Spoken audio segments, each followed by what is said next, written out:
Suaramu semua katakan, mengalir kuasa dari tempat maha tinggi.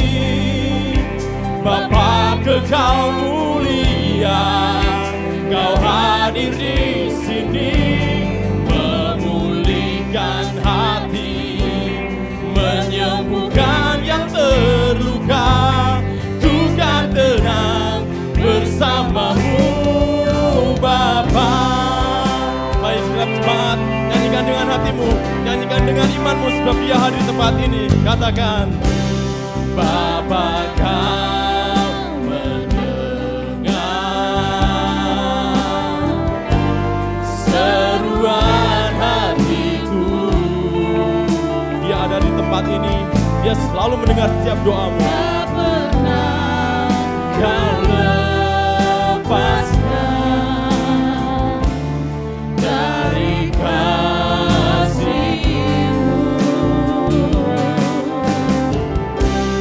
Lewat lembah gelap, Kau temani aku. Roh-Mu bekerja selalu untuk kebaikan-Mu. Mengalir kuasa dari tempat maha tinggi. Bapa kekal mulia, Kau hadir di sini, memulihkan hati, menyembuhkan yang terluka. Ku kan tenang bersamamu Bapa. Mengalir kuasa dari tempat maha tinggi. Bapa kekal mulia, Kau hadir di sini, memulihkan hati, menyembuhkan yang terluka. Ku kan tenang bersamamu Bapa. Dengan segenap hati katakan, mengalir kuasa dari tempat maha tinggi. Bapa kekal mulia, Kau hadir di sini, memulihkan hati, menyembuhkan yang terluka. Ku kan tenang bersamamu Bapa. Ku kan tenang Tuhan, ku kan tenang bersamamu Bapa. Ku kan tenang, ku kan tenang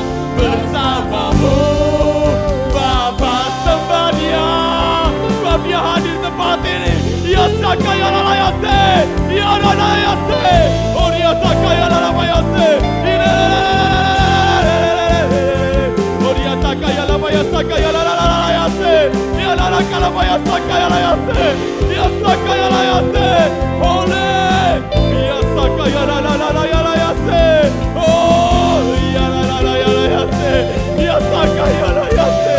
Ya sakaya la bayase. Ya sakala bayase. Ya sakala yase. Yesus. Holy Spirit. Spirit. Ya la la la la bayase. Ya la la la bayase. Ya sakala ya la yase.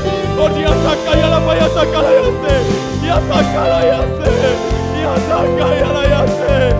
Ya Bapa, ya Abba, ya Bapa, ya Abba, ya siari ala la yase. Oh Yesus, ya sakaya la yase. Ya sakaya la yase. Ya sakaya la yase. Haleluya. Ya la ya la yase. We worship you, Lord. Holy Spirit, fill us. Ucapkan syukur. Haleluya. Haleluya.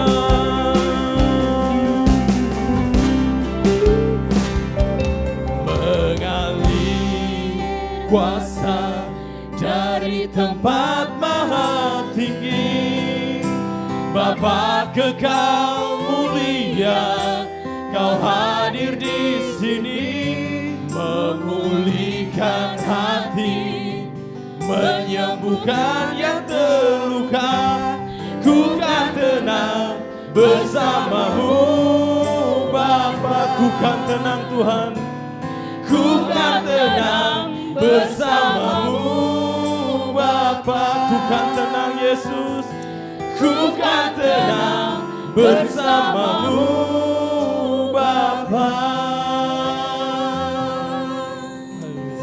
Haleluya Tuhan. Terima kasih Tuhan, terima kasih pagi hari ini kami boleh bersuka cita, membawa hati kami untuk kami bersyukur kepadamu Tuhan.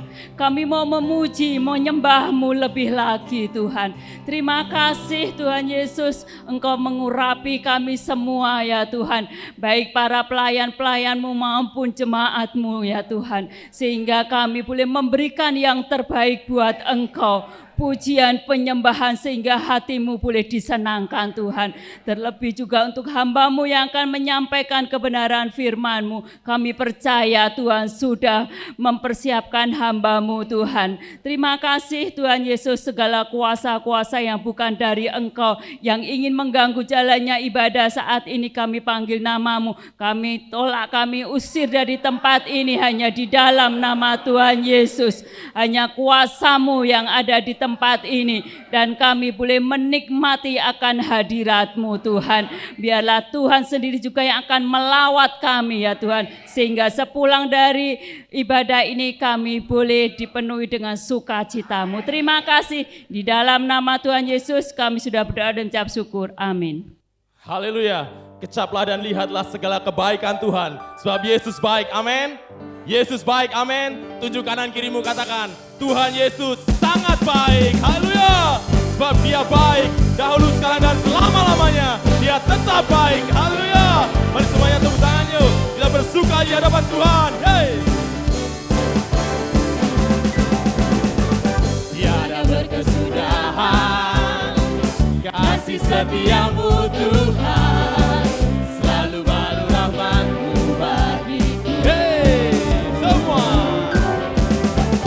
Hari berganti hari, tetap kulihat kasih-Mu, tak pernah berakhir di hidupku.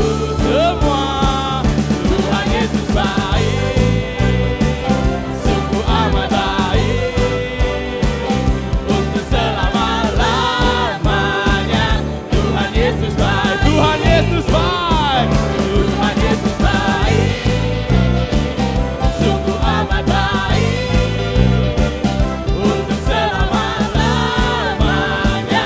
Tuhan Yesus baik. Bapak Ibu Saudara sekalian, lagu ini mengatakan Tuhan Yesus baik.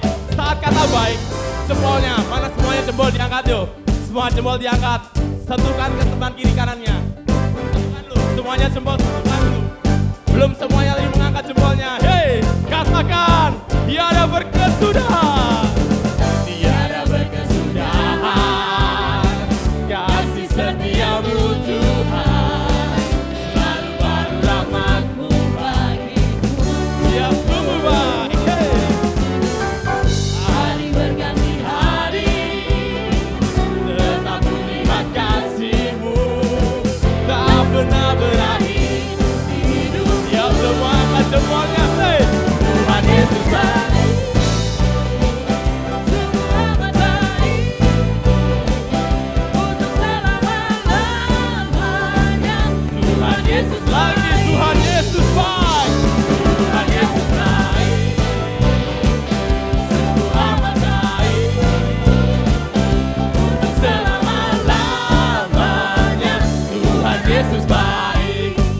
baik buat saya, Dia baik buat saudara. Amin.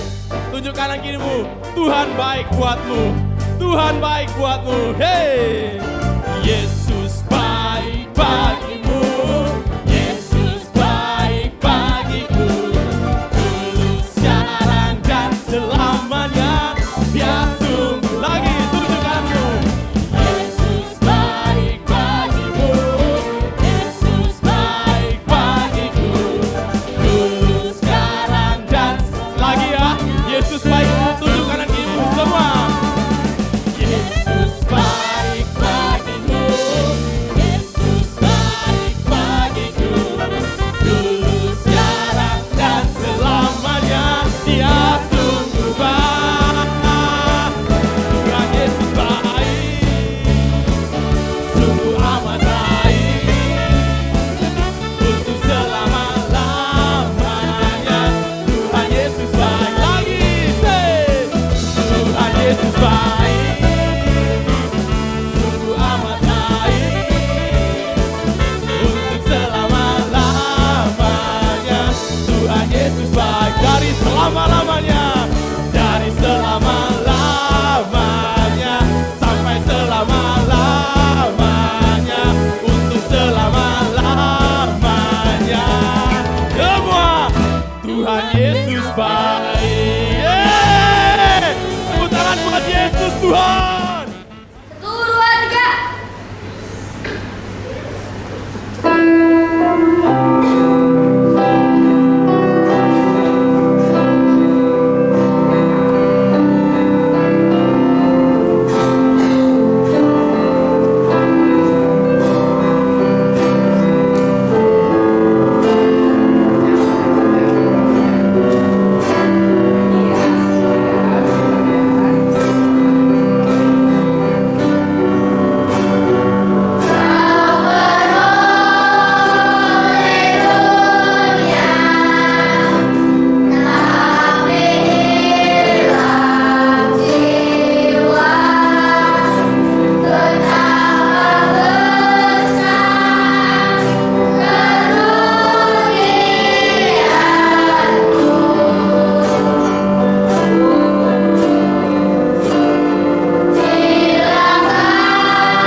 Mau lebih dahsyat lagi meninggikan nama Tuhan?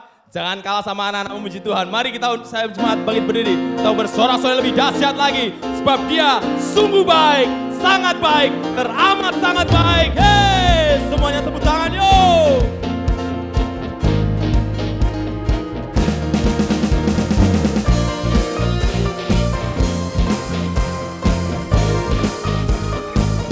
Semua tepuk tangan yuk. Belum semuanya tepuk tangan.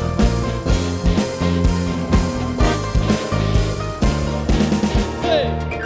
Lord, you are good and your mercy endureth forever. Hey. Lord, you are good and your mercy endureth forever. People from every nation and tongue, from generation to generation, we worship you. Semua, hallelujah, hallelujah, we worship you for who you are. We worship you. We worship you. Hallelujah, hallelujah, we worship you for who you are. You are good. Hey, Tuhan baik, amin. Tuhan baik, amin. Lebih dahsyat lagi dong. Lebih dahsyat lagi memuji nama Tuhan. Semua katakan, Lord, you are good. Lord, you are good and your mercy endureth forever. Lord, you are good and your mercy endureth forever.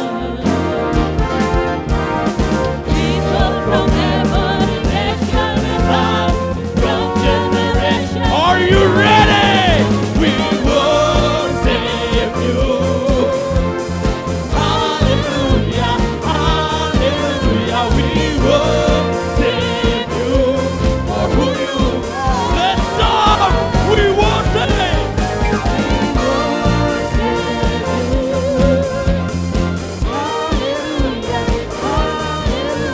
We worship you for who you are.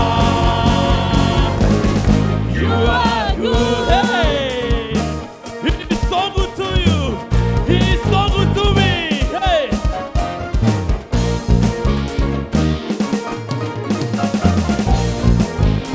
Say, you are good all the time, all the time.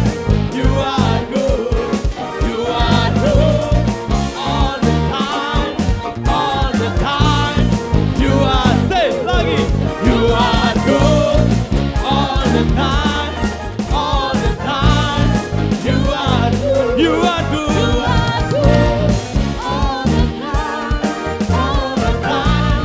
Oh, sing, memuji Tuhan.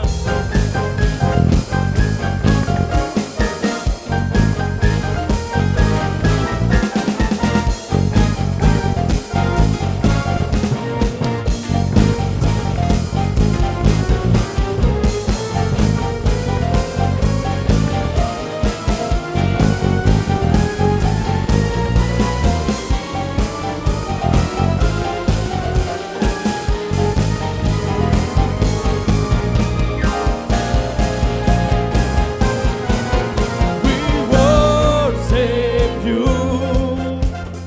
Hallelujah, hallelujah. We worship you. For who are you ready?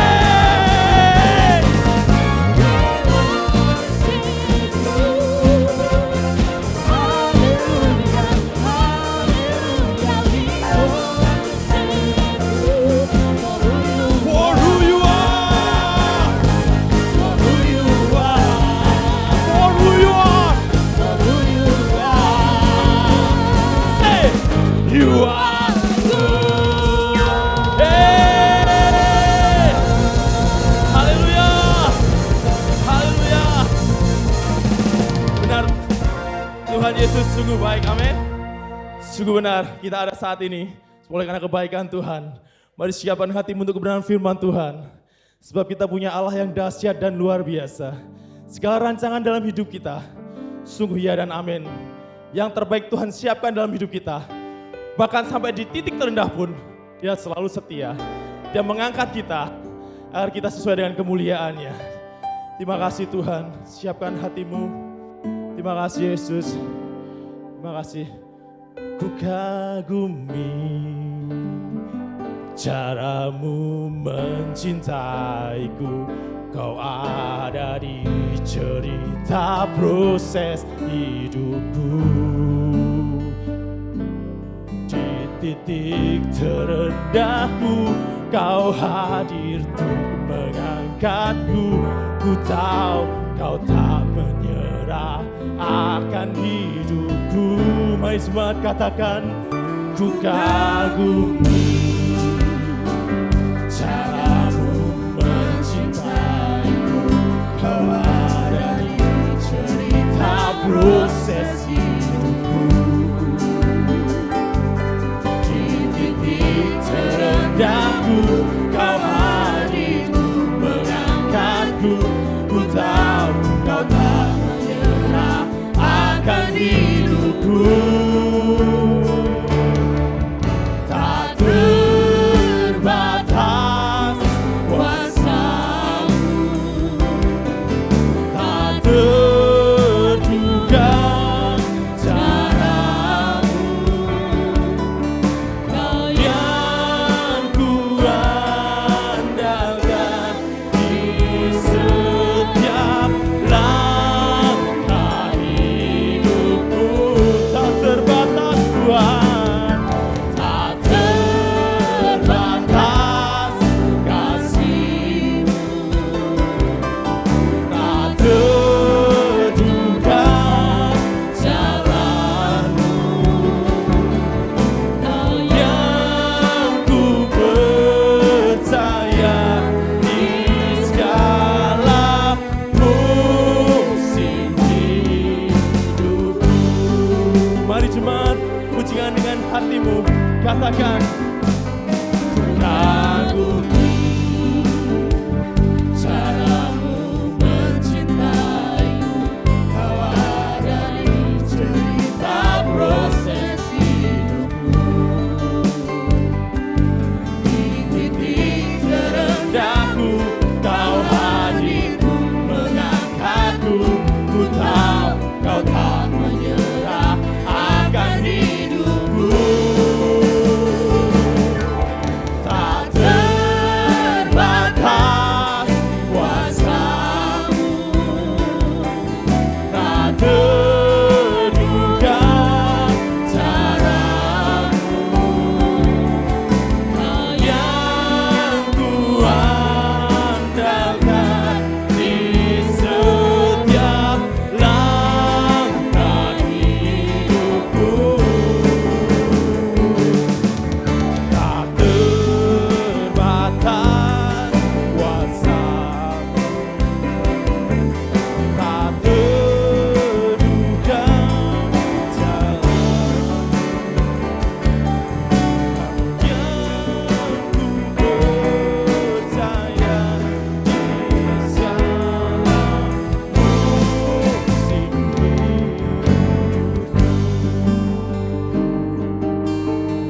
Terima kasih Tuhan, hanya Engkau yang kami percaya, sebab Engkau sangat-sangat bisa kami percayai, di mana janji-janji-Mu itu ya dan amin adanya. Terima kasih Bapa, biarlah pujian kami boleh menyenangkan hati Bapa di surga.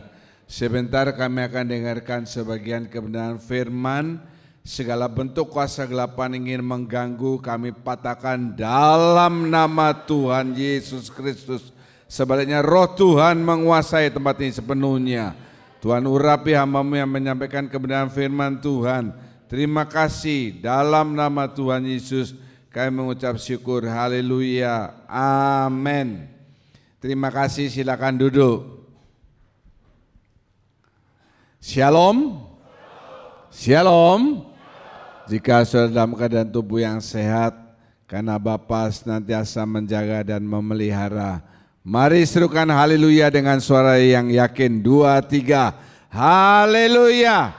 Terima kasih juga sekaligus yang melihat melalui televisi, First Media dan YouTube GKJ Family. Selamat beribadah. Pada hari ini kami dilayani oleh seorang hambanya yang merupakan teman lama, ya. Beliau lulus dari STTI Yogyakarta tahun 2011 S3, saya 2015, masih jauh ya, dan beliau juga sebagai pengajar di pusat STI Yogyakarta. Juga beliau adalah seorang gembala sidang di Gereja Betani Salatiga, dan juga beliau mempunyai peternakan. Kalau saudara mau pesan, bukan kambing tetapi domba, bukan sekedar domba, tetapi domba yang import ya, jadi yang kepalanya besar dan badannya besar. Waktu dan tempat saya berikan, beliau mungkin lebih detail melengkapi keterangan saya, Bapak Dr. Tulus Raharjo. Tuhan memberkati. Shalom, selamat pagi. Semua sehat, semua diberkati. Ya, puji Tuhan, terima kasih Pastor John yang menyambut kehadiran saya dan kiranya ini menjadi berkat. Ya, Bu, terima kasih untuk jemaat. Ya, Denpasar tidak asing bagi saya karena beberapa waktu lalu total berarti 6 tahun saya tinggal di Denpasar. Tahun 2012 saya harus mutasi ke Bandung dan sejak corona saya pulang kampung untuk jadi berkat di kampung. Baik. Bisa ditampilkan PowerPoint-nya, firman Tuhan yang akan kita baca bersama-sama nanti terambil dari 2 Samuel pasal 24 ayat 15 dan ayat yang ke-25. Ya, 2 ayat ini yang akan kita gali secara mendalam. Tapi sebelumnya karena pertama kali saya ada di tengah-tengah Bapak Ibu, saya ingin memperkenalkan diri, nama saya Tulus Raharjo, biasa dipanggil Tulus. Ya, 9 tahun saya melayani di STI Ambon. Nah, 6 tahun berarti di STI Bali, 8 tahun STI Surabaya, dan sekarang di Jogja. Kami dapat 2 anugerah anak, yang pertama Philip baru ambil spesialis mata di Makassar, Vina baru ambil kedokteran gigi. Jadi ini kampus kami di Jogja. Waktu itu Bapak kan sudah di Jogja 2015 ya. Ini kampus yang sudah meluluskan banyak hamba-hamba Tuhan dan banyak alumni yang dipakai Tuhan secara luar biasa. Karena saya ini merupakan salah satu tim trainer dalam bidang peternakan babi, sapi, dan juga domba, maka saya sendiri merasa harus terjun. Sebab sejak saya menggembalakan di Jawa Timur, jemaat kami miskin semuanya, lalu di situ saya mulai terpanggil untuk memperhatikan ekonomi jemaat. Kami belajar keuangan selama 40 hari. Tanggal 1 Januari sampai 10 Februari kami belajar uang. Tahun pertama saya sweeping, seluruh jemaat punya utang, dan tahun pertama ada target di mana jemaat lulus dari utangnya. Ya, tahun kedua memperbaiki, tahun ketiga dan keempat ekonomi jemaat berubah. Dan tahun kelima kami umumkan bahwa di gereja di Bondowoso dilarang miskin, sebab miskin itu menista Tuhan. Dan semua jemaat wajib punya rumah. Dan setiap peletakan batu pertama saya bersedia datang dan tiket saya akan bayar sendiri. Sekarang tidak ada satupun jemaat yang tidak punya rumah, semuanya punya.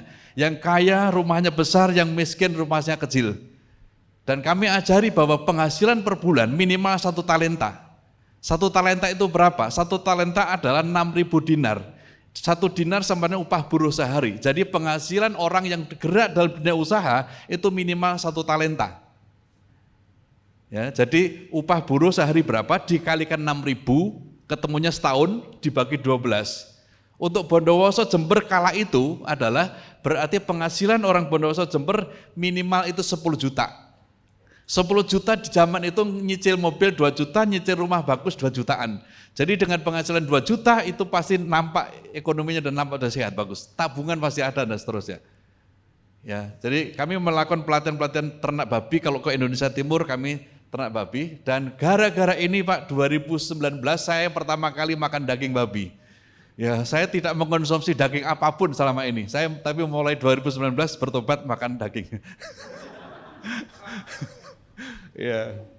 Ini saya pulang ke kampung halaman dan kami punya tim tuh Gerar Ministry, jadi ternak saya kasih nama Gerar Farm. Nah, ini jenis domba yang betinanya Texel, kemudian yang jantannya Dorper. Jadi hasilnya nanti ikut jantan, berarti yang kepalanya hitam dari ini, hitam, terus lidahnya juga hitam. Nah itu yang lebih mahal. Jadi seperti ayam cemani, kira-kira gitu. Asumsinya nanti adalah saya akan ajarkan kepada orang-orang di desa dan hamba Tuhan pedesaan, supaya hamba-hamba Tuhan pedesaan punya tabungan dari belakang rumahnya, dari kandang. Asumsinya begini, kalau kita bantu mereka dengan 10 ekor, berarti tahun depan mereka panen minimal 12 ekor. Kalau per ekor 2 juta saja, ya itu sudah 24 juta tabungan. Kenapa saya pilihkan domba dan bukan babi? Sebab domba pakannya rumput. Asalkan punya 1000 meter nanam rumput pakcong, odot atau gajah, bisa. Kalau piaranya ayam butuh modal cari pakan. Kalau babi butuh modal untuk beli pakannya. Jadi ini semuanya hanya keringat saja. Dan saya sudah buktikan bahwa 30 ekor cari rumputnya hanya 30 menit. Sore 30 menit lagi. Jadi hanya menyita waktu 1 jam. Jadi kalau hamba Tuhan menggembalakan jemaat 100 orang dan menggembalakan domba 10 ekor, itu masih terlalu sisa waktunya. Ya.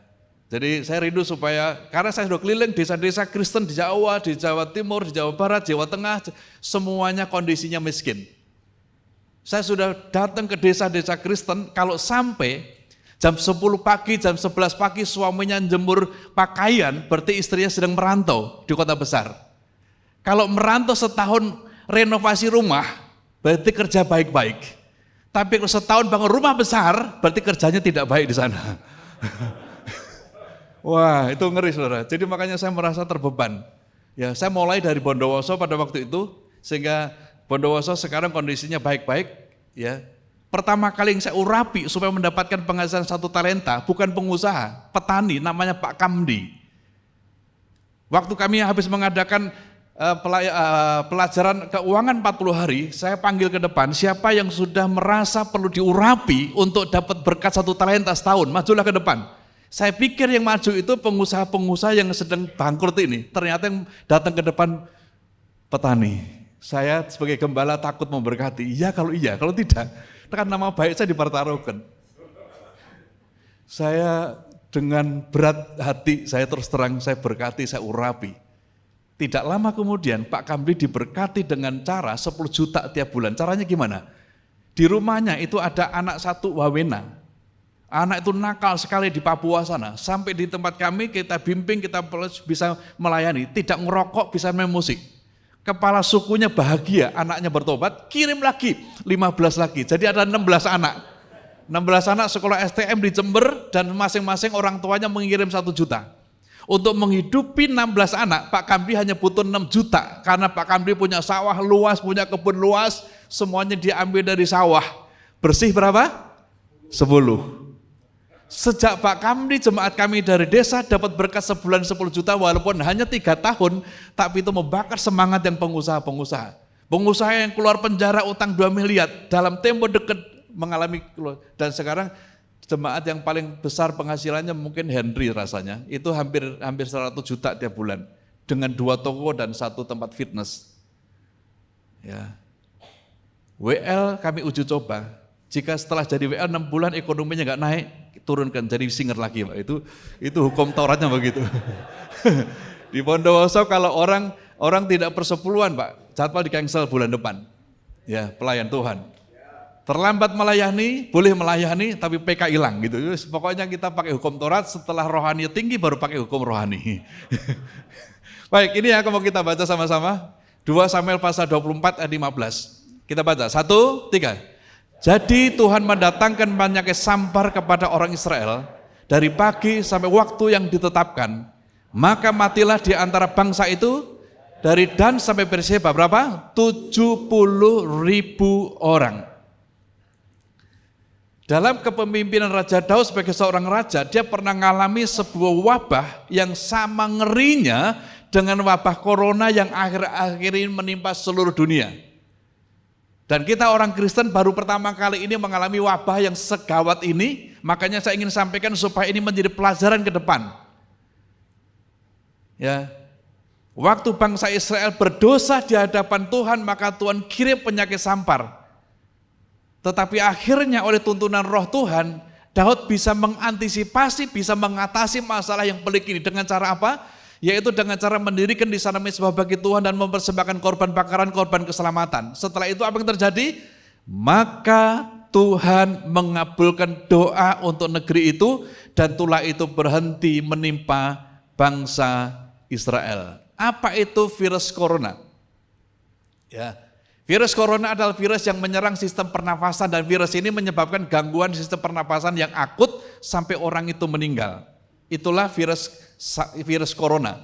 Apa itu sampar? Sampar adalah pes ataupun penyakit yang disebabkan oleh infeksi bakteri Yersinia. Jadi sebenarnya ini penyakit yang sama yang terjadi dari generasi ke generasi, cuman casingnya ganti, tapi substansi sama, yaitu virus yang menyerang saluran pernafasan. Makanya waktu sebelum bulan Maret Indonesia kena virus ini, saya mengajarkan kepada jemaat di Bandung supaya begini, supaya saluran pernafasan kita itu selalu diberkati, supaya kalau toh ada virus tidak berdaya dengan berkat yang ada pada kita. Ya, coba angkat tangan kita, taruh tumpangan tangan di saluran pernafasan kita. Sekarang kita tutup mata dan kita mau berdoa. Tuhan bersama dengan semua hamba-hambamu, jemaatmu di gereja ini, hamba meletakkan berkat, hamba melakukan tindakan profetik di dalam nama Yesus supaya saluran pernafasan kami diberkati dan mendapatkan penjagaan maksimal dari malaikat Tuhan sehingga virus apapun tidak bisa menyerang kami. Di dalam nama Yesus, tindakan profetik ini kami lakukan. Yang percaya berkata, amin. Ya, jemaat Bandung saya ajari waktu nonton televisi timbul ketakutan, tumpang tangan, dan jemaat di Bandung tidak ada yang kena sama sekali. Ya. Hamba Tuhan yang pas luar kota waktu saya khotbah kena, karena mungkin nggak tahu teknik itu. Sebenarnya Tuhan itu memberkati kita dengan cara berbagai-bagai cara, dan kalau kita diberkati maka kita tidak akan kena musibah apapun. Kalau toh kena maka akan ada pertolongan. Dan penyakit sampar atau virus corona yang datang dari sana, ya, ini sesuatu yang terjadi, selalu akan terjadi sampai akhir zaman. Makanya Injil Lukas mencatat bahwa akan terjadi gempa bumi yang dahsyat dan di berbagai tempat akan ada penyakit sampar dan kelaparan yang mengejutkan dan tanda-tanda yang dahsyat. Jadi artinya penyakit sampar ini atau virus seperti ini akan terus terjadi sepanjang zaman. Namanya bisa mengalami perubahan, itu hanya casing saja. Dan sistem penyebarannya sejak dalam imamat sudah dijelaskan bahwa bila kamu berkumpul kelak di kota-kotamu, maka aku akan melepas penyakit sampar ke tengah-tengahmu. Jadi merebaknya bukan dimulai dari Karangasem, bukan dimulai dari Klungkung, dimulai dari tempat di mana sentral bisnis yang nanti bisa menyebar ke seluruh dunia dalam tempo singkat. Dan Tuhan sudah beritahu jauh-jauh sebelumnya, ini yang akan terjadi. Ya, makanya belajar dari pengalaman yang kemarin-kemarin banyak anak Tuhan yang kena dan jadi korban, kita mau belajar. Ya. Dan mengapa yang diserang saluran pernafasan? Perhatikan bahwa bagian akhir, sentuhan akhir dalam proses penciptaan adalah Tuhan membentuk manusia itu dari hutan dan mengembuskan nafas hidup ke dalam hidungnya. Jadi bagian yang vital dalam hidup kita yang membuat kita bisa mati adalah saluran pernafasan. Kalau ibu bapak suka menonton film-film yang binatang-binatang gitu, misalnya singa menerkam mangsanya, yang diterkam apanya? Lehernya, kan itu saluran pernafasannya. Jadi yang rawan di antara seluruh hidup kita, di antaranya adalah saluran pernafasan. Makanya ini sering harus kita berkati supaya virus apapun tidak bisa mempan. Dan iblis tahu bahwa bagian inilah yang paling sensitif untuk dibunuh. Maka dia berada di balik virus-virus seperti itu. Pertanyaan mendasar adalah mengapa Tuhan mengizinkan ini semuanya? Sisi lain Tuhan mengatakan kiranya engkau baik-baik saja dan sia-sia saja dalam segala sesuatu. Sisi lain Tuhan menghendaki kita ini hidup sehat. Tetapi kenapa penyakit sampar yang mematikan Ya, virus corona yang sangat mematikan tubuh jasmani dan juga ekonomi bisa diizinkan. Alasan yang pertama ini untuk memulihkan kehidupan ibadah bangsa Israel dan umat Tuhan pada umumnya. Ya, begitu Israel kena murka Tuhan dalam bentuk penyakit sampar, apa yang dilakukan Daud? Mendirikan mezbah di sana bagi Tuhan. Memang pencetusnya, hukuman ini terjadi karena Daud melakukan sensus, pencetusnya. Tapi penyebab utamanya ada di dalam sejak pasal 24 ayat 1, bangkitlah murka Tuhan terhadap bangsa Israel karena ibadah mereka tidak pernah sungguh-sungguh. Mereka sembrono dengan kehidupan ibadahnya. Nabi-nabi perjanjian lama mengatakan mulutmu memuji Tuhan tapi hatimu jauh dari Tuhan. Badanmu ada di gedung gereja tetapi pikiran tempat lain. Dan akhir zaman salah satu godaan yang sangat mengganggu di kantong kita adalah bernama handphone. Ya. Makanya anak-anak saya mintai kalau kita ibadah handphone taruh di mobil. Ya, walaupun kita tidak sengaja ingin buka WA, tetapi kalau kemudian ada kresek-kresek, ada nyala-nyala, ya kita terganggu. Ya. Jadi ibadah itu betul-betul hubungan yang sangat pribadi dengan Tuhan dan kita mesti melakukannya dengan sungguh-sungguh. Ya, amin. Pernah satu kali waktu itu kami punya komsel di Pamogan. Anggota FA saya itu izin, Pak, Rebu nanti saya mau izin, Pak. Loh, kenapa izin? Karena kakak saya mau datang dari Jakarta, Pak. Jadi jemput ke bandara.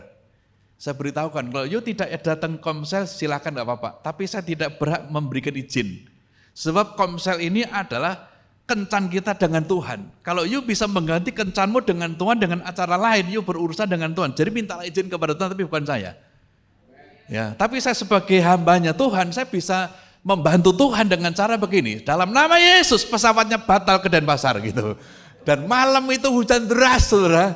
Pesawat gak jadi terbang dan besok pagi baru datang. Saya membela Tuhan dong. Ya, sejak hari itu anak ini mengerti yang disebut hubungan dengan Tuhan. Oke, you sudah ngerti? Sekarang saya doakan. Ini ada tahun ke-11 you menikah. Dan pada tahun yang ke-12 you akan punya anak. Sebab kamu sudah punya iman sebesar ini. Dan sekarang punya anak Kristo dan sekarang udah mulai kuliah, kelihatannya bagus sekali. Ya, saya pikir gini, kalau you punya iman seperti ini, walaupun sebesar biji sesawi, harusnya 10 tahun yang lalu kamu udah punya anak loh. Ya, tapi karena you kanak-kanak terus ibadahmu sembrono terus begini, ya, kalau kita bisa beribadah sungguh-sungguh, maka apa yang tidak mungkin itu menjadi mungkin. Dan kita kalah khusyuk urusan ibadah dengan banyak orang lain. Saudara kita di Bali kalau sedang ibadah di bawah pohon, kemudian hujan kecil-kecil, lari enggak? Enggak. Hujan deras? Enggak juga. Urusan ibadah kita kalah loh. Ya, makanya saya rindu sama jemaat ini kalau ibadah sungguh-sungguh. Apalagi tadi waktu lihat WL-nya semua di sungguh-sungguh. Wah, itu harusnya membuat saudara pulang sehat. Ya, kenapa orang Kristen itu seringkali tidak sehat? Satu, makanannya tidak sehat. Hidupnya tidak sehat. Ya, cara ibadahnya tidak sehat. Ya, saya membiasakan diri kalau pagi 30 menit itu jalan kaki tanpa sepatu, tanpa sendal. Ya. Saya olahraga saya sekarang banyak, olahraga ngarit tiap hari, sepeda. Dan itu waktu saya dari Bandung Pak, saya masih berat badan 77, pulang kampung langsung 70 kan, karena jadi perut saya rata sekarang ini. Ya, sudah dilarang penyakit masuk dalam tubuh saya. Ya, ada larangan di batin saya, di hati saya. Jadi tulus beritahu sama roh jahat apapun bahwa you tidak layak bawa penyakit apapun dalam tubuhmu.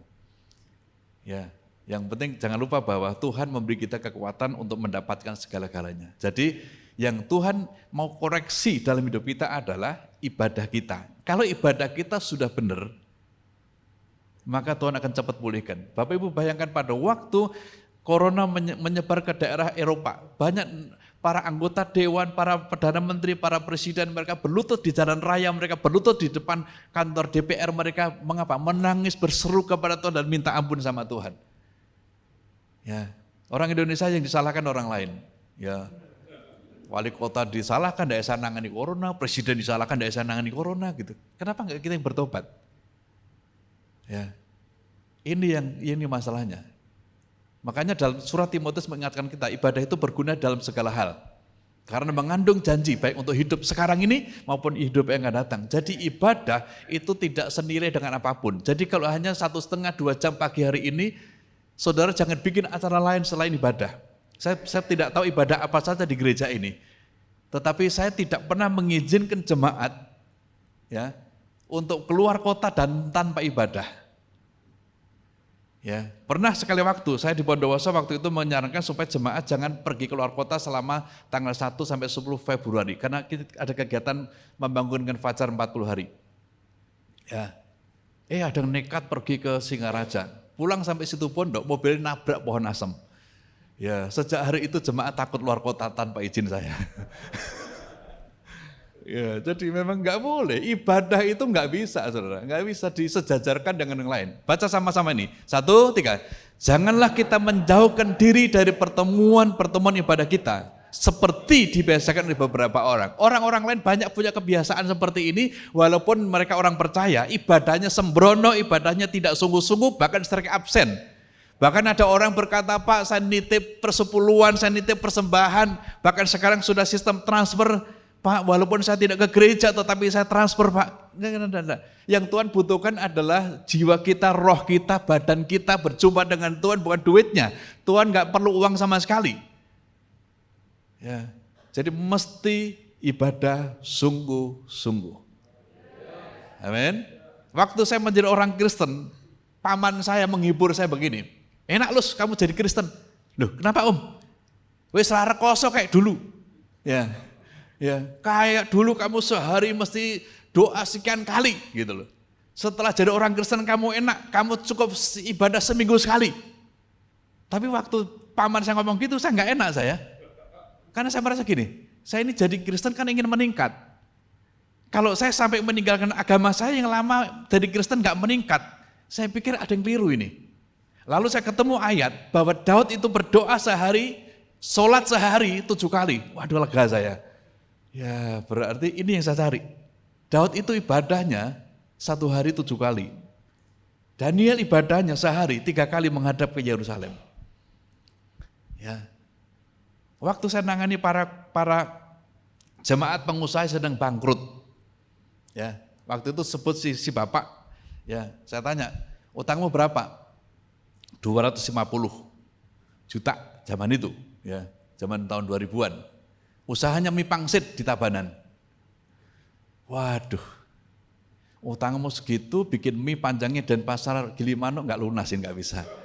Nah, lalu solusinya apa Pak? Solusinya gini, waktu itu kami dengan Pak Arifin di Lembah Pujan ada ibadah 3 kali. Jadi gini, sejak ketemu saya hari ini, sampai utangmu lunas, bisa nggak Anda ibadah 1 ikut, ibadah 2 ikut, ibadah 3 ikut.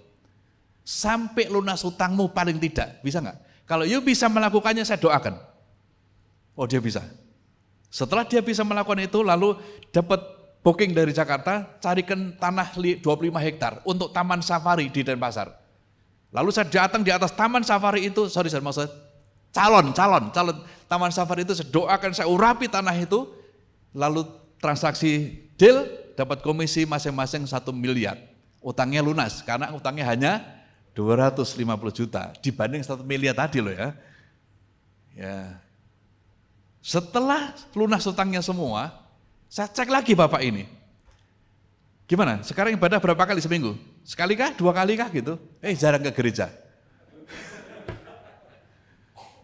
Ya, setelah 7 tahun kemudian telepon saya, anaknya mati di Madura oleh karena makan obat kelebihan itu namanya apa? Overdosis. Dia minta uang dari saya untuk bayar uang kos. Padahal waktu itu sudah punya toko bangunan, sudah punya rumah, mobil baru, mie pangsitnya ditingkatkan gitu. Ya, kenapa? Karena dia setelah kaya meninggalkan Tuhan. Nggak bisa. Handphone saja kalau mau dipakai tiap hari, dicas tiap hari. Hidup kita begitu terlepas dari Tuhan, pasti mati. Pasti mati. Ya, jadi ibadah kita tidak boleh sembrono. Amin. Ya, kalau perlu ibadah itu nggak usah dijamin lah gitu. Pokoknya Roh Kudus mau mimpin, mau jam berapa selesai biarin gitu. Ya, kalau perlu ke gereja nggak usah pakai jam. Saya nggak pakai jam ini. Ya, nggak usah terganggu gitu loh. Pak Gembala khotbah sampai molor, biarin aja gitu. Kadang-kadang ada di gereja lain ya, Gembala gini. Kita ini masih kalah sama gereja ortodoks. Gereja ortodoks ibadah 2 jam dan 2 jam itu berdiri, tidak ada kursi begini. Dan mereka sungguh-sungguh. Dan itu yang Tuhan mau cari. Ya, jadi kalau ibadah kita sungguh-sungguh, pasti virus corona dalam bentuk lain tidak perlu datang ke Indonesia. Katakan amin. Nggak perlu datang. Karena ini hanya cara mendidik kita supaya kita sadar kita dipulihkan kembali. Maka Tuhan izinkan corona itu singgah di kota kita, negeri kita. Yang kedua, kita mau belajar dari apa yang dilakukan Daud. Selain dia mendirikan mezbah, dia juga mempersembahkan korban bakaran. Apa itu korban bakaran? Jadi dalam perjanjian lama Tuhan mengajarkan bahwa kalau kita berbuat dosa, maka kita minta ampun. Waktu kita minta ampun kepada Tuhan, hamba Tuhan setempat itu akan memotong seekor domba untuk orang menengah, orang kaya dipotongkan sapi, orang miskin dipotongkan burung tekukur. Setelah dipotong, lemaknya ini dipersembahkan kepada Tuhan, dibakar, dibentuknya dibakar. Selama dibakar, lalu imam memimpin ibadah, ya sebagaimana bau-bauan harum dari pembakaran lemak ini. Demikian juga kira-kira hidup kita harus menjadi bau-bauan yang harum bagi Tuhan, kira-kira gitu. Jadi yang lemak itu yang mesti dibakar. Ada yang Pak daging domba, daging kambing itu mengandung kolesterol. Oh tidak, kolesterolnya ada di dalam lemaknya. Kalau lemaknya tidak dimakan ya berarti tidak ada kolesterol. Apalagi setelah saya beternak, saudara, saya punya argumentasi lain. Saya bilang begini dalam bahasa Jawa, ya wedus-wedusku, kambing-kambingku tidak mengandung kolesterol. Kambing-kambing saya mengandung cempe. You know cempe? Anak kambing. jadi kambing-kambing saya bunting itu mengandung cempe, mengandung anak kambing maksud saya gitu.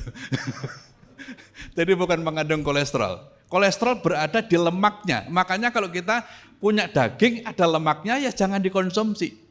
Kenapa banyak anak muda itu asam lambungnya tinggi? Karena makanan-makanannya mengandung lemak. Buah-buahan yang dimakan mengandung lemak seperti alpukat itu lemaknya tinggi. Jadi mestinya semua kita ini pergi ke lab, lalu kondisi tubuh kita seperti apa, berarti makanan kita seperti apa. Itu aja hidup itu sederhana.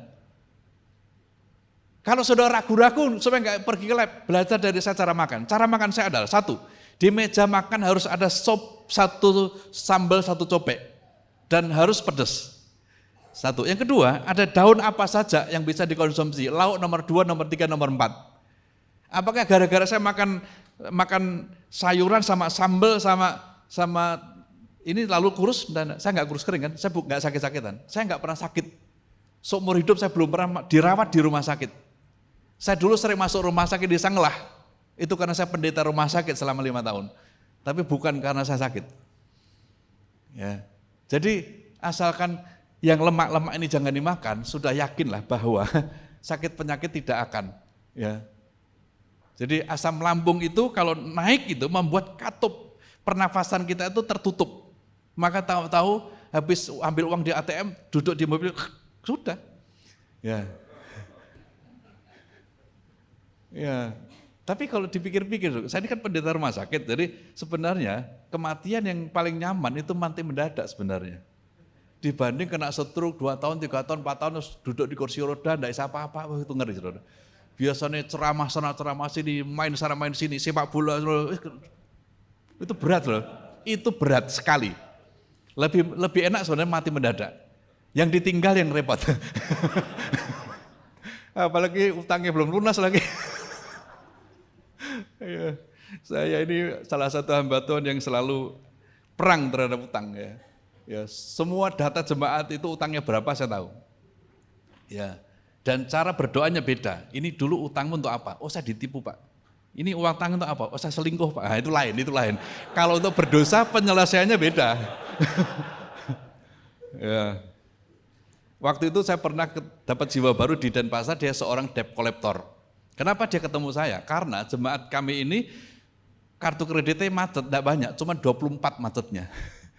Jadi kalau macet 24, sehari sekali pasti ada debt collector datang. Nah saya ini kan pendeta, saya menungguin jemaat caranya ngatasi debt collector. Karena dia sering ketemu saya, maka dia bertobat. Nah dia mau bertobat. Nah waktu dia mau bertobat ditanya dua hal. Satu, Pak, setelah saya jadi Kristen, apakah saya masih boleh jadi debt collector? Oh boleh, yang penting tutur katanya, cara nagihnya berubah. Kalau ketemu orang yang utangnya sulit sekali dan kebetulan Kristen, beritahu dia, Pak, kalau Anda mau cepat lunas hutangnya, ini nomor pendeta Tulus Raharjo dan Bapak perlu konseling. Gitu. Ya. Yang kedua dia bilang gini, Pak, kalau saya jadi Kristen, apakah saya boleh punya istri 2? Wah itu pertanyaan agak sulit. Saya bilang tidak boleh. Oke Pak, kalau gitu cara menyelesaikannya bagaimana? Karena yang istri kedua ini juga punya anak Pak. Ya intinya begini, you mesti putuskan hubungan dengan dia tanpa menelantarkan. Ya, lalu saya doakan dia dapat komisi waktu itu nagih 1,2 M, dapat komisi 600. Saya bilang 600 itu sepakat dengan istri pertamamu, kasihkan istri kedua, tetapi diakhiri dan ini sertifikat rumahnya seharga 600 juta. Kalau istri pertamamu setuju, saya berkati. Ya. Dan istri kedua bersedia dilepaskan dengan catatan diberi rumah, oleh karena ada anak. Setuju? Oke. Nanti rumah diberi. Istri pertama kan, lupa, masa Bapak doakan langsung dapat 600, kamu tak doakan dapat 1 M, saya bilang gitu. Jadi rumahmu tidak boleh kalah bagus dengan istri yang kedua tadi. Itu intinya. Yang penting juga melepaskan berkat, karena gini, anak yang ada di sana itu anak suamimu. Kalau sampai dia menelantarkan, rezekimu juga seret. Ya, pernah di Balikpapan itu saya mendoakan satu keluarga, dan keluarga ini sudah didoakan oleh puluhan banyak hamba Tuhan dan sudah puluhan kali bangkrut.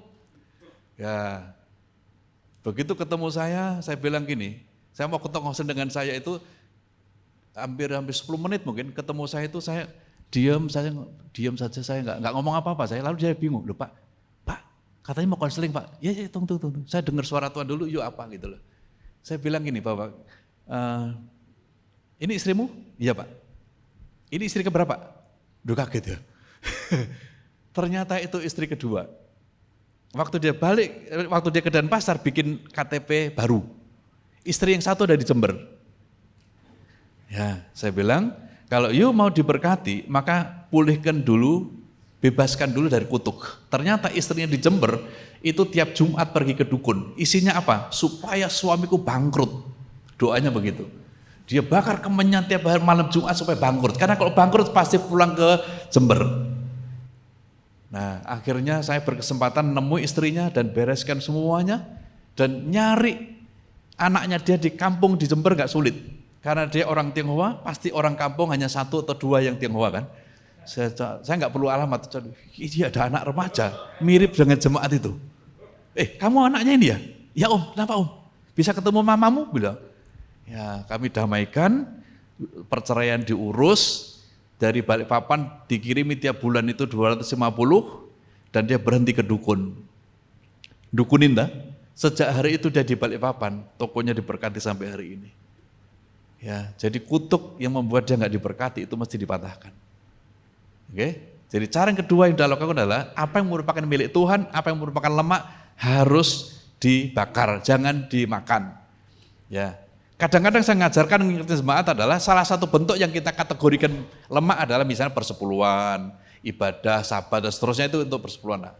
Nah makanya dalam mengajari keuangan jemaat saya selalu menggunakan manajemen dari Kejadian 47 ayat 24, diantaranya adalah 20% itu ditabung.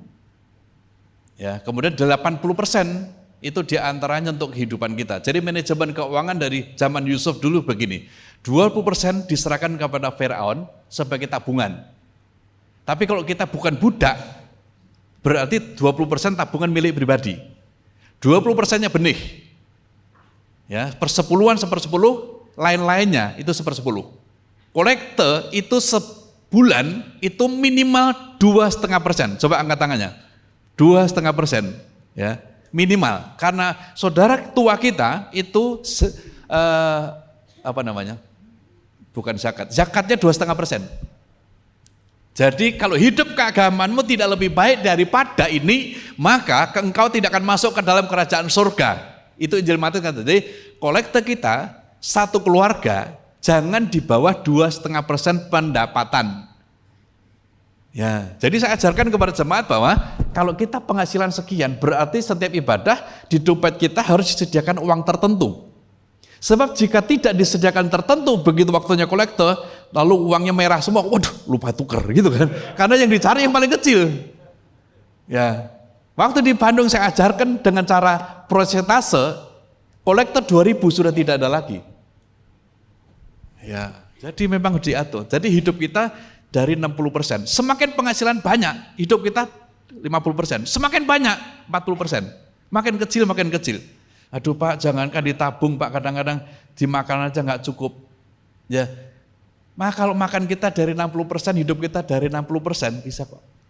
Kalau nggak cukup Pak, buka Yesaya 55 ayat 1. Coba Bapak Ibu bisa nolong, Alkitab Bapak sudah terbuka itu, Yesaya 55 ayat 1. Ya, kalau keuangan sudah diatur sedemikian rupa tapi tetap tidak cukup, ya. Yesaya 55 ayat 1. Ketemu Pak? Siapa yang ketemu? Berdiri, baca keras. 55 ayat 1. Ayo, hai semua orang yang haus, marilah dan minumlah air. Dan hai orang yang tidak mempunyai uang, marilah, terimalah gandum tanpa uang pembeli, dan makanlah juga anggur dan susu tanpa bayaran. Amin. Alias gratis. Orang yang tidak cukup uangnya sedang punya keperluan, maka akan terima berkat dari Tuhan berupa sesuatu yang bersifat gratis tanpa bayaran. Amin. Bisa terjadi nggak? Bisa. Waktu saya khotbah pertama kali ayat ini, yang paling diberkati waktu untuk Cik Ninin. Cik Ninin pengusaha, restorannya banyak. Lalu dia merasa gini, Tuhan bisa nggak ya saya itu mau ngalami Yesaya 551. Dia orang kaya, dia mau beli apa saja bisa, dia traktir temannya juga bisa. Tapi Tuhan satu ingin loh ngalami, rasanya terima sesuatu tanpa bayar itu kayak apa Tuhan gitu. Dia pemimpin doa pagi di Bandung. Dia berdoa seperti itu, enggak pakai lama, besok ngalaminya. Jadi ada 20 orang dari Tiongkok ngerjakan proyek kereta di Bandung. Mereka nginep di apartemen Majesty, ada 20 orang sekian. Yang Kristen satu, karena di bawah, lantai bawah ada doa, orang Kristen turun. Dan orang-orang Tiongkok ini nggak suka sarapan pagi, jadi voucher 20-an orang ini dibawa ke doa pagi tiap hari selama 2 bulan. Jadi Cik Nini dan tim doa pagi selama 2 bulan makan gratis, sarapan gratis di apartemen Majesty Bandung. Langsung nggak pakai lama, besok dan selama 2 bulan. Ya, jadi bisa. Waktu anak saya sudah jadi dokter di Maluku Utara, kemudian dia tanya, ayah kalau tahun ini Philip tes untuk spesialis, bisa Pak Ayah? Oh bisa, ya kapan aja, kan mumpung bupatinya Om Aheng. Ya, jadi cari rekomendasi gampang, direkturnya pasti nurut sama bupatinya. Ya, apalagi kamu ini dulu yang gendong-gendong anak saya, maksud saya bupati ini yang gendong-gendong anak saya ini, jadi klik ngerti. Ya, lalu anak saya balik tanya, ayah sekarang tabungan ayah sudah berapa gitu? Nolnya sudah berapa? Oh nolnya banyak nak gitu. Ya namanya pendeta ditanya tabungan kan susah jawab Pak ya. Ya, pokoknya banyak gitu aja lah. Ya, tetapi saya kan punya kuasa untuk menambah nol dengan cara ajaib. Ya, saya tanya anak saya, Lip, misalnya ini mulai daftar, uang yang ayah perlu siapkan berapa sih? Ya ke zaman sekarang bisa 400, bisa 500 ya gitu. Oh cuma segitu, punya 1.000 loh, saya bilang gitu. Juta ya? Oh juta, lain lagi. Ya sudah, gini aja lah, yuk tes aja, nanti urusan uang ayah. Tapi dalam hati saudara, Tuhan, gimana caranya menambah angka 0 di rekening saya ini? Ya, Tuhan jawabnya sederhana. Aku udah suruh Gubernur Bank Indonesia tanda tangan. Oh gitu Tuhan, ya sudah percaya saja. Sampai waktunya bayar, anak saya tidak pernah dapat tagihan dari universitas. Dan tagihan itu normal, hanya membayar uang SPP. Harusnya 10 juta waktu itu, Tapi karena corona dapat diskon 25%. Jadi anak saya masuk ke spesialis mata, bayarnya cuma 7,5 juta. Siapa lainnya yang bayar? Tuhan. Beri tepuk tangan bagi Tuhan. Jadi kalau uang kita tidak cukup, Tuhan bisa memberkati dengan cara yang tanpa bayaran. Cari di seluruh Indonesia, kedokteran apalagi spesialis tanpa bayaran. Orang Ambon bilang, saya nggak ada lawang. Tidak ada. Ya, tidak mungkin sama sekali. Tapi Tuhan memungkinkan. Ya, jadi kembali ke manajemen keuangan tadi, bahwa cara memanage keuangan ada sebagian ditabung, paling tidak 20%. Saat Yusuf menabung 20%, masa krisis 7 tahun lewat aman. Nah, masalahnya orang Indonesia punya budaya, aduh Pak, kalau sisa baru kita tabung. Nah, sekarang Alkitab mengajarkan sebelum kita makan sebagiannya harus ditabung, simpan. Dalam bentuk tabungan boleh, dalam bentuk tanah boleh, dalam bentuk deposito boleh, silakan. Prinsipnya harus nabung. Orang yang bebal itu biasanya nggak punya tabungan. Ya. Coba ini sebagai kalkulasi saja, bahwa kalau orang berpenghasilan 5 juta, tiap minggu ibadah suami istri, persembahannya 5.000, itu baru 0,8 dari 5 juta. Kalau persembahannya suami istri 10-an, itu baru 1,6. Kalau persembahannya 15.000, itu baru 2,4, masih kalah sama saudara tua kita. Jadi kalau hanya suami istri pendapatannya 5 juta, pastikan bahwa kolektamu minimal 15.000, tapi itu baru 2,4 loh. Oh, mungkin ditambah ibadah komsel misalnya. Nah, oke, masih masuk lah. Ya, jadi kadang-kadang kalau kita nggak pakai hitung-hitungan kan bahaya. Coba baca ayatnya sama-sama. 1, 3. Maka aku berkata kepadamu, jika hidup keagamaanmu tidak lebih benar daripada hidup keagamaan ahli-ahli Taurat dan orang-orang Farisi, sesungguhnya kamu tidak akan masuk ke dalam. Ya, jadi mulai hari ini belajar. Apa yang merupakan lemak milik Tuhan, persembahkan, dibakar untuk Tuhan. Kalau saudara makan, maka asam lambung naik. Asam lambung naik itu membuat katup pernafasan tertutup dan bisa mati seketika. Ya. Jadi kalau mau dipulihkan gitu. Kalau kita mau dipulihkan keuangan, ya keuangan kita harus beres, nggak ada cara lain. Ya. Yang ketiga,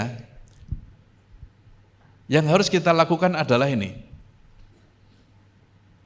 Untuk mempermuliakan Tuhan dengan cara memulihkan korban keselamatan. Jadi Lapandat membangun mezbah, ya, korban bakaran, korban keselamatan. Korban keselamatan itu apa? Waktu kita berdosa kan dipotong seekor domba, lemaknya dibakar, nah dagingnya itu dinikmati oleh imam dan beberapa untuk umat. Artinya korban keselamatan itu artinya hidup berbagi. Apa yang ada pada kita tidak 100% untuk kita, tapi juga hidup kita diberkati supaya menjadi berkat. Almari baju saudara mulai penuh, kurangi, baru masukin yang baru. Rak sepatu saudara terlalu penuh, kurangi, baru masuk yang baru.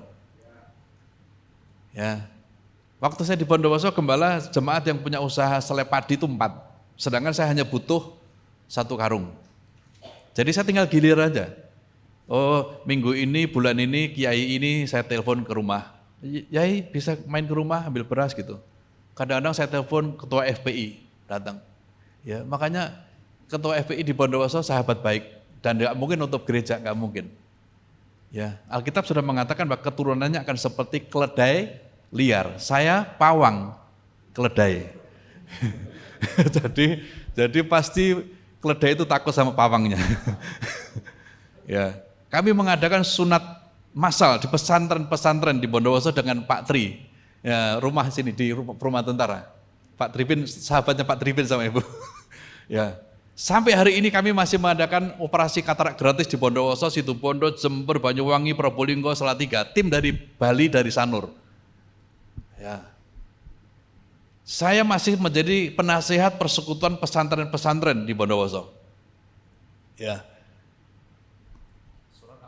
Masih bisa. Ya. Jadi kita hidup ini harus berbagi. Kalau tidak mau berbagi, maka Tuhan bisa kirim lagi corona. Ini berbahaya untuk kita semua. Ya. Jadi kita harus mengadakan evaluasi. Apa kelebihan harta yang kita layak kita persembahkan sebagai korban bakaran? Bisa harta bersifat materi, bisa harta bersifat non materi, keilmuan kita, kepandaian kita gitu. Ya, makanya kadang-kadang saya berada di Sumba selama 2 minggu. Apa yang saya lakukan? Cuman keliling ke kampung-kampung, lihat cara mereka makan nih babi kayak apa. Oh, ini keliru cara makan babi. Ya kami ajari, kami latih. Mereka kumpulkan di desa. Saya ajari cara memberi pakan babi yang benar. Ya, ada gereja, bangun gereja itu nggak selesai. Saya bilang, yuk cari dana. Untuk apa nih Pak? Cari dana beli bayi babi. Lalu bayi babi itu dibagi ke jemaat 2-2. Jemaat kalau disuruh mempersembahkan jutaan pasti nggak punya. Tapi kalau suruh memelihara babi selama 6 bulan, selama setahun dengan bekatul yang ada, pasti murah hati. Jangan lupa ya, ini babinya Tuhan ya. Jadi nanti kalau sudah besar jual untuk bangun gereja. Ya. 1,5 tahun lagi anak saya lulus dan saya nggak butuh uang besar lagi. Sejak hari itu saya bisa pelayanan ke Papua, bisa ke Ambon, bisa ke NTT, bisa kemana seminggu pelatihan ini, seminggu di Sumatera, seminggu di mana. Ya, 1,5 tahun ini saya masih butuh uang besar, tapi nanti 1,5 tahun kemudian saya enggak lagi. Ya, gaji saya sebagai dosen untuk hidup cukup, apalagi saya hidup di desa. Ya, semua makanan di desa enggak ada yang bayar, ya, kecuali gas saja, lainnya enggak bayar. Ya. Apalagi kalau anak saya dokter spesialis mata, gaji pokok dokter spesialis mata itu sekarang sekitar 40 juta. Kalau ayahnya dikirimi sebulan 1 juta saja, itu udah sisa hidup di desa. Ya. Karyawan ternak saya dibayar oleh kotoran kambing, ya. Kalau 100 ekor itu kan menghasilkan paling tidak 4 karung. 4 karung berarti harganya 80.000. Jadi satu karyawan sudah dibayar dengan mutiara hitam dari kandang, nggak ada masalah. Ya. Jadi saya merasa bahwa kita hidup ini harus berbagi. Jangan ngumpulkan harta sebanyak-banyaknya sampai kita stres pusing gara-gara hartanya banyak. Yang model gini perlu didoakan supaya agak miskin dikit gitu. Karena orang ini dulu waktu miskin malah tiap hari doa loh. Setelah kaya malah yang dipikir ketemu wanita, waduh lupa saya minta WA-nya dia gitu. Jadi yang dipikir itu gimana selingkuh gitu loh. Aduh. Makanya pendeta itu harus galak loh, ya. Dulu pernah ada jemaat kami itu gigolo. Ya. Nasihat apa saja enggak mempan. Dalam nama Yesus kita urapi. Besok dia impoten.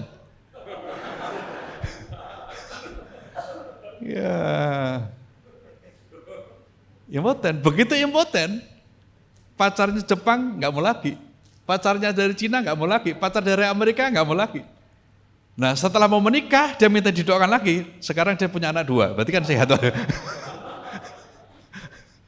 Ya, jadi memang hidup itu betul-betul harus berbagi. Jangan memperkaya diri, hidup kita jadi berkat. Ya, saya ini dulu ketolak dari kampung gara-gara percaya Yesus. Mulai corona saya pulang kampung sebagai seorang peternak. Ya, saya satu-satunya orang Kristen di kampung dan saya rindu supaya menyulap kampung saya jadi peternak semua. Ya, semuanya nanam rumput. Saya akan beli mesin baler untuk mengepak rumput dalam bentuk kering yang bulat-bulat itu, padat itu 1 kilo harganya 1.300 kalau di Bandung. Jadi akan saya kerahkan seluruh orang desa, ya, supaya hidup kami diberkati untuk menjadi berkat. Ya, percaya Yesus itu sudah pasti. Saya percaya Yesus, adik saya ikut semuanya. Ibu bapak saya 18 tahun kemudian ikut. Pak D saya 25 tahun kemudian ikut. Padahal saya sudah tidak pernah nginjili Pak D saya ini. Saya nginjili Pak D saya tahun 86, 87. Setelah itu kan beliau nggak mau diinjili lagi. Lalu setiap pulang saya ambil teman saya, ya Soekarno-Hatta. Soekarno-Hatta biar nginjili beliau. Ya, setiap pulang Soekarno-Hatta, tiap pulang Soekarno-Hatta. Lama-lama dia bersaksi di kampung bahwa ponakan saya tulus, yang dulu saya anggap paling begini-begini ternyata paling baik. Jadi teman-teman saya mau pindah agama, ngikuti agama ponakanku tulus, bilang gitu.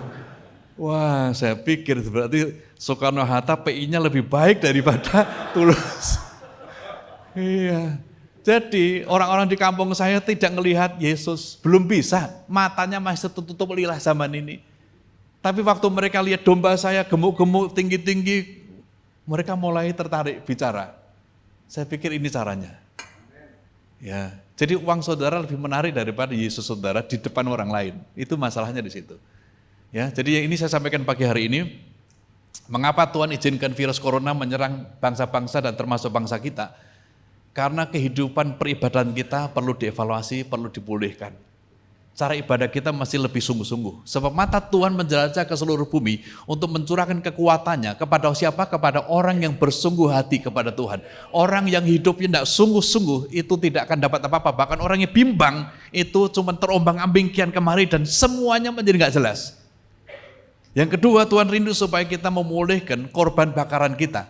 Apa yang merupakan milik Tuhan, persembahkan kepada Tuhan. Ya, bentuk materi maupun non materi, apa yang milik Tuhan jangan ditukar dengan apapun. Yang persepuluhan serahkan kepada Tuhan tanpa banyak pertanyaan.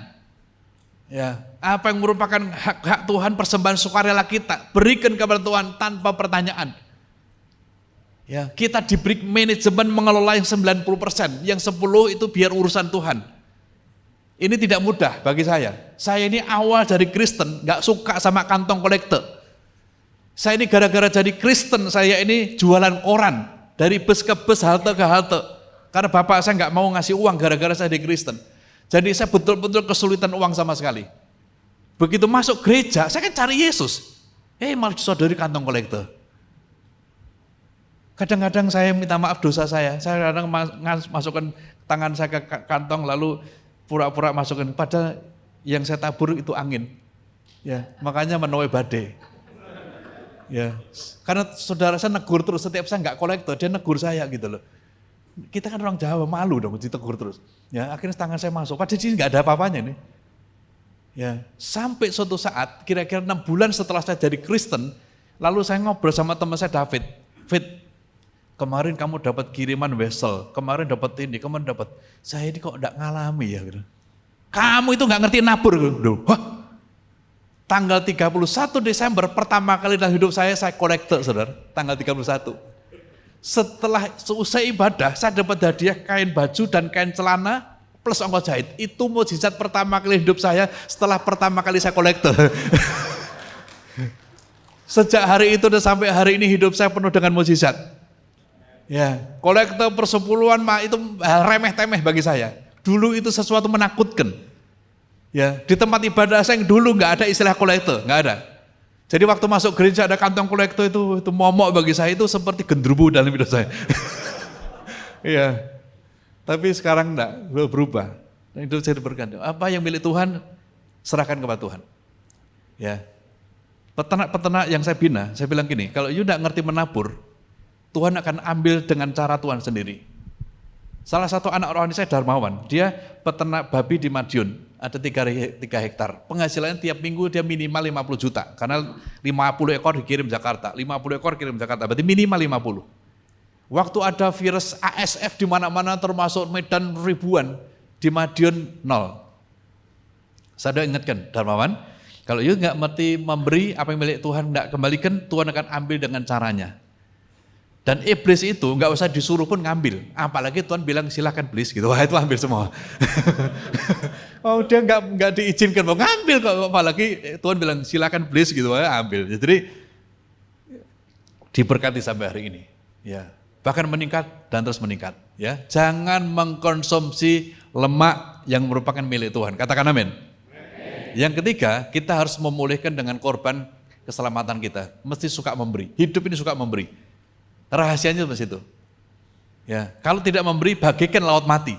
Cuma terima air, lama-lama asin dan setelah asin semua binatang nggak bisa hidup di situ. Ya, saya rindu supaya pelajaran virus corona datang ke negeri kita menjadi pelajaran penting bagi kita, khususnya orang-orang percaya, bahwa kita harus betul-betul mengevaluasi kehidupan ibadah kita, ya, lemak kita dan juga korban keselamatan kita. Sebab pemulihan dimulai dari rumah Tuhan, bukan orang luar. Kalau di rumah Tuhan sulit bertobat, bagaimana di luar? Nggak mungkin. Baik, pemain musik kembali, nanti segmen 1 pujian oleh karena kemurahan Tuhan. Oleh karena kemurahan Tuhan, ya. Jadi kalau kita sehat sampai hari ini, kemurahan Tuhan. Berapa orang waktu itu sempat terpapar corona? Angkat tangan, yang sempat kena. Masih hari ini ada di gereja, itu kemurahan Tuhan. Anak saya dokter jadi kena 2 kali. Istri saya main ke Surabaya sekali kena. Tapi saya kemurahan Tuhan, saya ini tidur sama orang yang kena corona pun sehat walafiat sampai hari ini. Ya mungkin belum waktunya aja. Ya kerusuhan Ambon yang begitu ngeri. Saya dapat mimpi. Hari Minggu saya keluar dari Ambon, Selasa kerusuhan dimulai. Ya, jadi berkali-kali saya lolos dari itu. Mungkin Mas supaya bisa hari ini khotbah di sini paling tidak gitu. Oke, bangkit beri sama-sama, kita naikkan pujian oleh karena kemurahan Tuhan. Haleluya.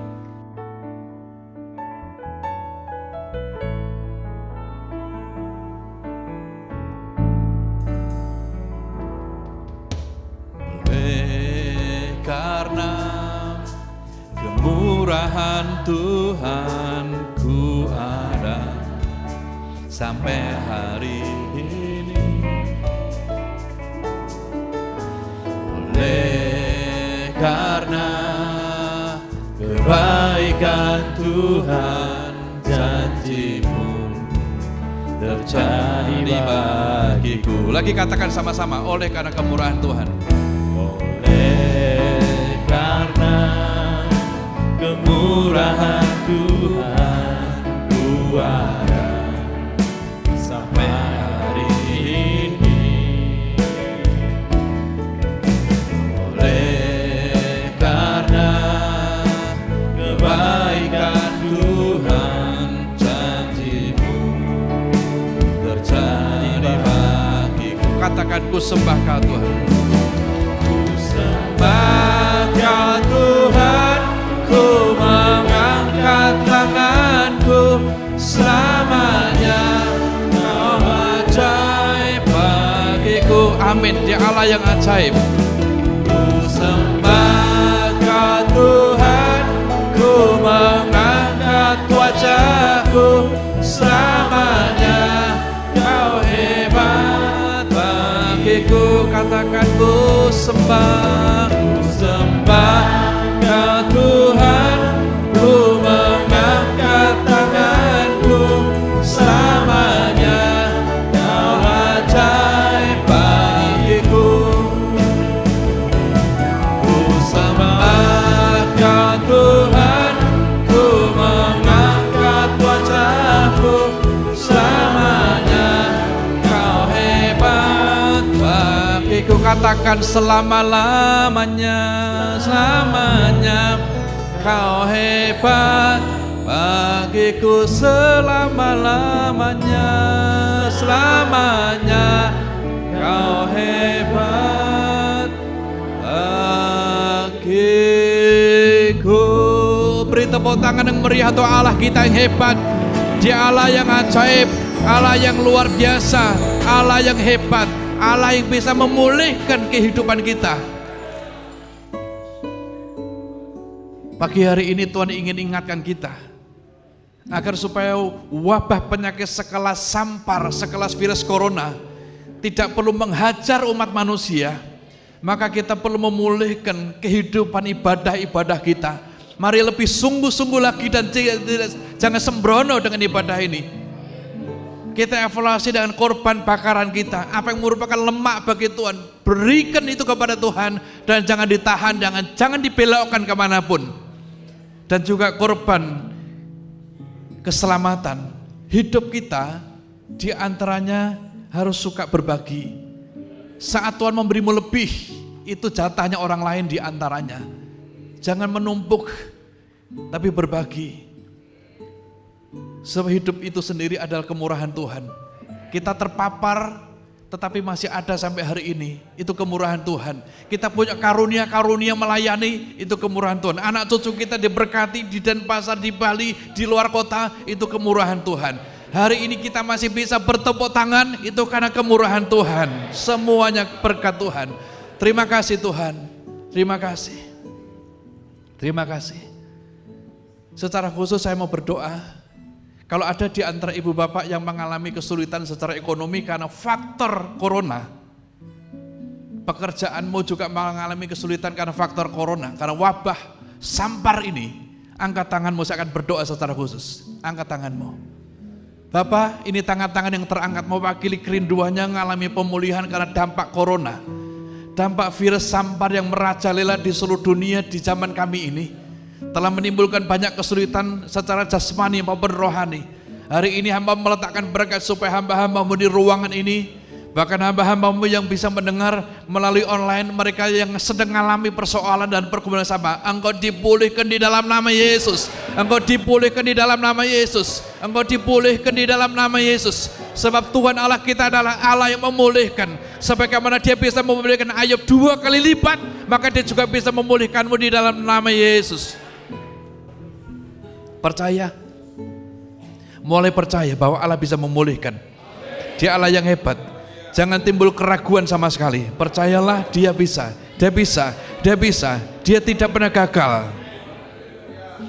Terima kasih Tuhan. Turunkan kembali tanganmu, turunkan kembali. Terima kasih Tuhan. Apa yang hamba bisa sampaikan hari ini, Roh Kudus akan terus berkati supaya Roh Kudus bisa memimpin dan menjelaskan, memberi penerangan yang lebih lagi dari apa yang hamba bisa sampaikan. Diberkatilah gereja ini, diberkatilah seluruh hamba-hamba Tuhannya, seluruh jemaatnya, segala usaha yang dikerjakan tangan jemaat ini diberkati. Di dalam nama Tuhan Yesus, semua orang yang sudah mengalami perjumpaan pribadi dengan Tuhan pagi ini sama-sama berkata, amin, amin, amin, amin. Tuhan memberkati. Kami menengadahkan kedua tangan, mengangkat wajah, mengatakan amin untuk setiap pernyataan firman Tuhan yang kami yakini kebenarannya. Engkau memberkati persembahan yang sudah kami berikan. Setiap pelayan Tuhan hari ini, Tuhan berikan anugerah, tambahkan dalam kehidupan mereka.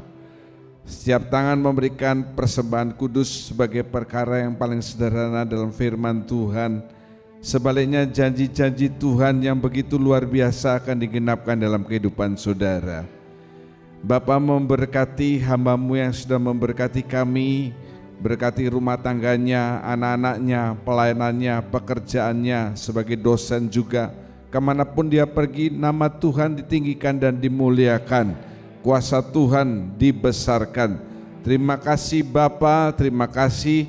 Pada akhirnya saudara-saudara yang kekasih, Tuhan memberkati engkau, Tuhan melindungi engkau, Tuhan menyinari engkau dengan wajah-Nya, Tuhan memberi engkau kasih karunia, Tuhan sedang menghadapkan wajah-Nya kepadamu untuk mencurahkan damai sejahtera. Terima kasih, segala puji syukur kami naikkan dalam nama-Nya Tuhan Yesus Kristus, kami berdoa dan mengucap syukur. Haleluya. Kiranya Engkau memberkati aku berlimpah-limpah dan memperluas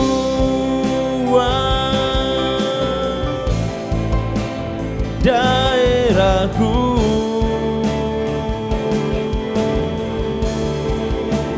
dan kiranya tangan-Mu menyertai aku dan melindungi aku daripada malapetaka, sehingga kesakitan tidak menimpa aku.